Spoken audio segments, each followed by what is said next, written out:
اب جب اس نے اس کو گرفتار کروایا تو جو یورپی یونین کے جو حامی یوکرائنی پبلک تھی انہوں نے ملک گیر احتجاج شروع کر دیے. اب جب احتجاج شروع ہوا تو جو یوکرائن کی سیاسی صورتحال تھی وہ عدم استحکام کا شکار ہونا شروع ہو گئی. جب سیاسی عدم استحکام بڑھتا گیا تو جو رشین اورینٹڈ کینڈیڈیٹ تھا جو اس وقت کا پریزیڈنٹ تھا اس پہ بھی جو ہے نا مظاہرین کی جانب سے چند حملے ہوئے. ان مظاہرین کے حملوں کو روکنے کے لیے جو پولیس اور مظاہرین میں جھڑپیں ہوئی جس میں تقریباً 130 سے زائد افراد مارے گئے. اس سیاسی عدم استحکام کی بدولت جو یوکرائن کے جو پریزیڈنٹ تھے جو رشین اورینٹڈ تھے وہ ملک سے فرار ہو گئے اور روس چلے گئے.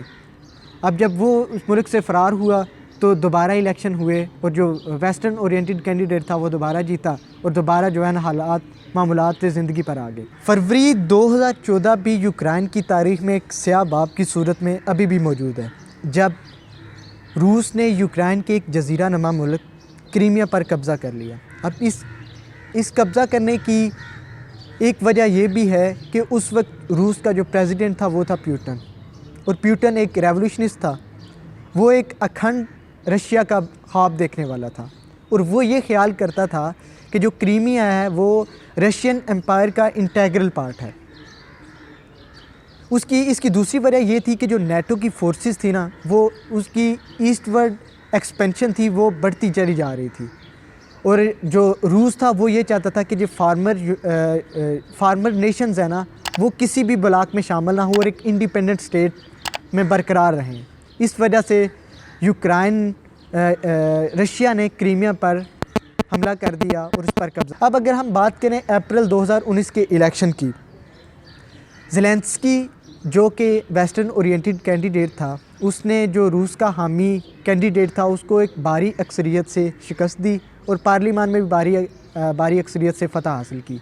یہ یوکرائن کی ہسٹری میں پہلی مرتبہ ہوا تھا کہ ایک ویسٹرن اورینٹڈ کینڈیڈیٹ نے رشین اورینٹڈ کینڈیڈیٹ کو بھاری اکثریت سے شکست دی. اب جو کریمیا کا معاملہ ہے اور جو اب کا معاملہ ہے یہ دونوں آپس میں انٹر ریلیٹ کر رہے ہیں. ایک کریمیا کے معاملے کو اب کے معاملے کو سمجھنے کے لیے اب ہمیں کریمیا کے معاملے کو سمجھنے کی ضرورت ہے کیونکہ ہسٹری کافی حد تک رپیٹ ہوئی ہے. ہسٹری کس طرح رپیٹ ہوئی ہے؟ وہ اس طرح رپیٹ ہوئی ہے کہ جب کریمیا پر رشیا نے قبضہ کیا تھا تو اس سے ایک دن پہلے رشیا نے کریمیا کو ایک انڈیپینڈنٹ اسٹیٹ مان لیا تھا اور دوسرے دن ہی رشیا نے کریمیا پر ٹیک اوور کر لیا تھا. ٹیک اوور اس لیے کیا تھا کہ کریمیا میں بھی جو ہے نا رشیا نے کچھ سیپریٹسٹ گروپ بنائے ہوئے تھے جو یوکرائن کی جو فورسز تھے ان کے خلاف لڑ رہے تھے اور اپنے آپ کو انڈیپینڈنٹ اسٹیٹ بنانا چاہتے تھے. اب رشیا نے جو وہ سیپریٹسٹ گروپ تھے ان کو سپورٹ کیا، ان کو فنڈ کیا یا اپنے بندے کچھ اس میں ملا کر اس معاملے کو مزید ہوا دی اور دنیا کو یہ بتایا کہ یوکرائن نے کریمیا پر قبضہ کیا ہوا ہے اور کریمیا اپنے آپ کو انڈیپینڈنٹ اسٹیٹ بنانا چاہتا ہے. اور اس سلسلے میں روس کریمیا کی مدد کر رہا ہے. اب جو پیوٹن ہے وہ کریمیا سے آگے بڑھ رہا ہے. ڈونبس ایک ویسٹرن پروونس ہے یوکرائن کا جس کی پاپولیشن ایتھنک رشین پاپولیشن ہے، مطلب کیونکہ اس کی جو باؤنڈری ہے یہ ڈونبس کی ایک باؤنڈری ملتی ہے یورپی یونین سے، دوسری باؤنڈری اس کی ملتی ہے رشیا سے. اب کیونکہ رشیا سے ان کا پرانا تعلق بھی رہا ہے اس کی وجہ سے ان کی زبان، ثقافت، کلچر وہ سارا جو ہے نا میچ کرتا ہے، جس کی وجہ سے جو رشیا ہے نا وہ اس نے جو ہے نا ڈونبس جو اس کا یوکرائن کا ایسٹرن پروونس ہے اس میں بھی 2 سیپریٹسٹ گروپ جو ہے نا 2 اسٹیٹس میں، ایک کا نام ہے ڈونیٹسک اور دوسرے کا نام ہے لوہانسک. ان دونوں میں بھی جو ہے نا سیپریٹسٹ گروپ کریٹ کیے ہیں یا خود مینوفیکچر کیے ہیں یا ان کو سپورٹ کیا ہے. وہ ان دونوں اسٹیٹ میں جو ہے نا وہ اپنے سیپریٹسٹ گروپ مینوفیکچر کر کے پہلے تو ان کو انڈیپینڈنٹ اسٹیٹ کا درجہ دلوائے گا اور اب بھی وہ اس کا درجہ دلوانے میں کامیاب ہو چکا ہے. دوسری طرف وہ جیسا کہ کریمیا کے معاملے میں ہوا تھا وہ دوبارہ پھر پہلے ایک دن انہیں انڈیپینڈنٹ اسٹیٹ تسلیم کر لے گا. جو ایسٹرن پروونس ہے یوکرائن کا ڈونبس اس میں بھی کچھ اس طرح کا معاملہ ہو رہا ہے.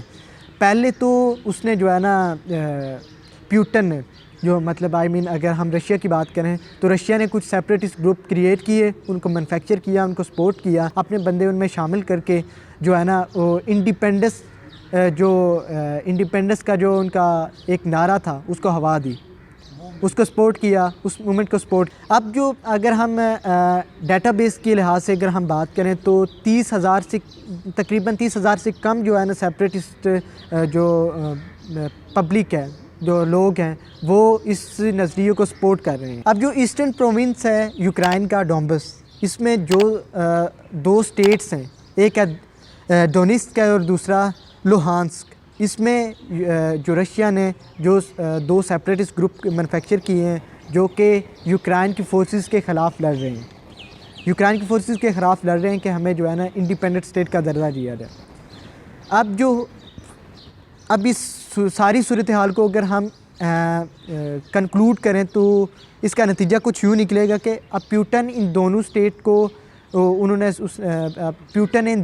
کو انڈیپینڈنٹ اسٹیٹ مان لی ہے، اور اس کے بعد وہ ان پر ٹیک اوور کر کے اپنی علیحدہ سے ان پر، جیسے کریمیا کے معاملے میں اس نے کریمیا پر قبضہ کیا تھا، ویسے ان دونوں اسٹیٹ پر قبضہ کرے گا۔ اب یہ جو جتنی بھی یہ ساری صورتحال ہے، یہ جو سارا کچھ اس نے کیا وہ سارا 2014 اور 2015 میں ایک ایگریمنٹ سائن ہوا تھا، منسک ایگریمنٹ، یہ اس نے اس کی خلاف ورزی کرتے ہوئے سارا کچھ کیا ہے۔ اب منسک ایگریمنٹ تھا کیا، یہ ہم انشاءاللہ نیکسٹ ویڈیو میں ڈسکس کریں گے۔ تب تک کے لیے سیام سبحانی کو اجازت دیجیے، اللہ حافظ۔